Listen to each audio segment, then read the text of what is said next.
அதிகாரம் 1 கடவுள் வாழ்த்து. குறள் 3. மலர்மிசை ஏகினான் மானடி சேர்ந்தார் நிலமிசை நீடு வாழ்வார். ஒரு சிறு கதையுடன் 3வது குறளை புரிந்து கொள்ளலாம் வாங்க. மாணவர்களே, இந்த வாரம் மாவட்ட அளவிலான தேர்வு நடக்கிறது. தயாராகுங்கள். நாம் கடினமாக உழைக்க வேண்டும். அருள், இன்று ஏன் அமைதியாக இருக்கிறாய்?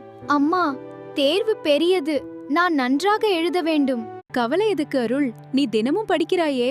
ஆமாம்மா, சரிதான். அப்படியானால் மனதை அமைதியா வைத்துக்கொள். முயற்சி உன்னிடம் இருக்கிறது.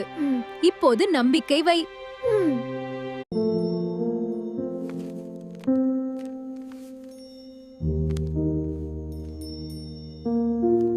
நான் என் கடமையை செய்தேன். என் மனதை அமைதியாக்கி எனக்கு தெளிவும் தைரியமும் அருளுங்கள். ஆழமாக மூச்சு வாங்கி நம்பிக்கையுடன் எழுதுங்கள்.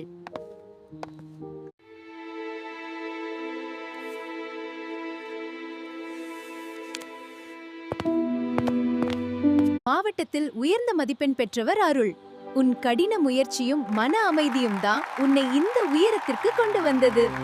நீ முயற்சி செய்தாய், அதோடு நம்பிக்கையும் வச்சாய். அதனால்தான் உன் மனம் அமைதியாக இருந்தது. அதோடு வெற்றியும் வந்ததம்மா. குறளின் எளிய பொருள்: கடவுளை நினைத்து நல்ல மனதுடன் வாழ்ந்தால் வாழ்க்கையில் அமைதியும் நன்மையும் வெற்றியும் கிடைக்கும்.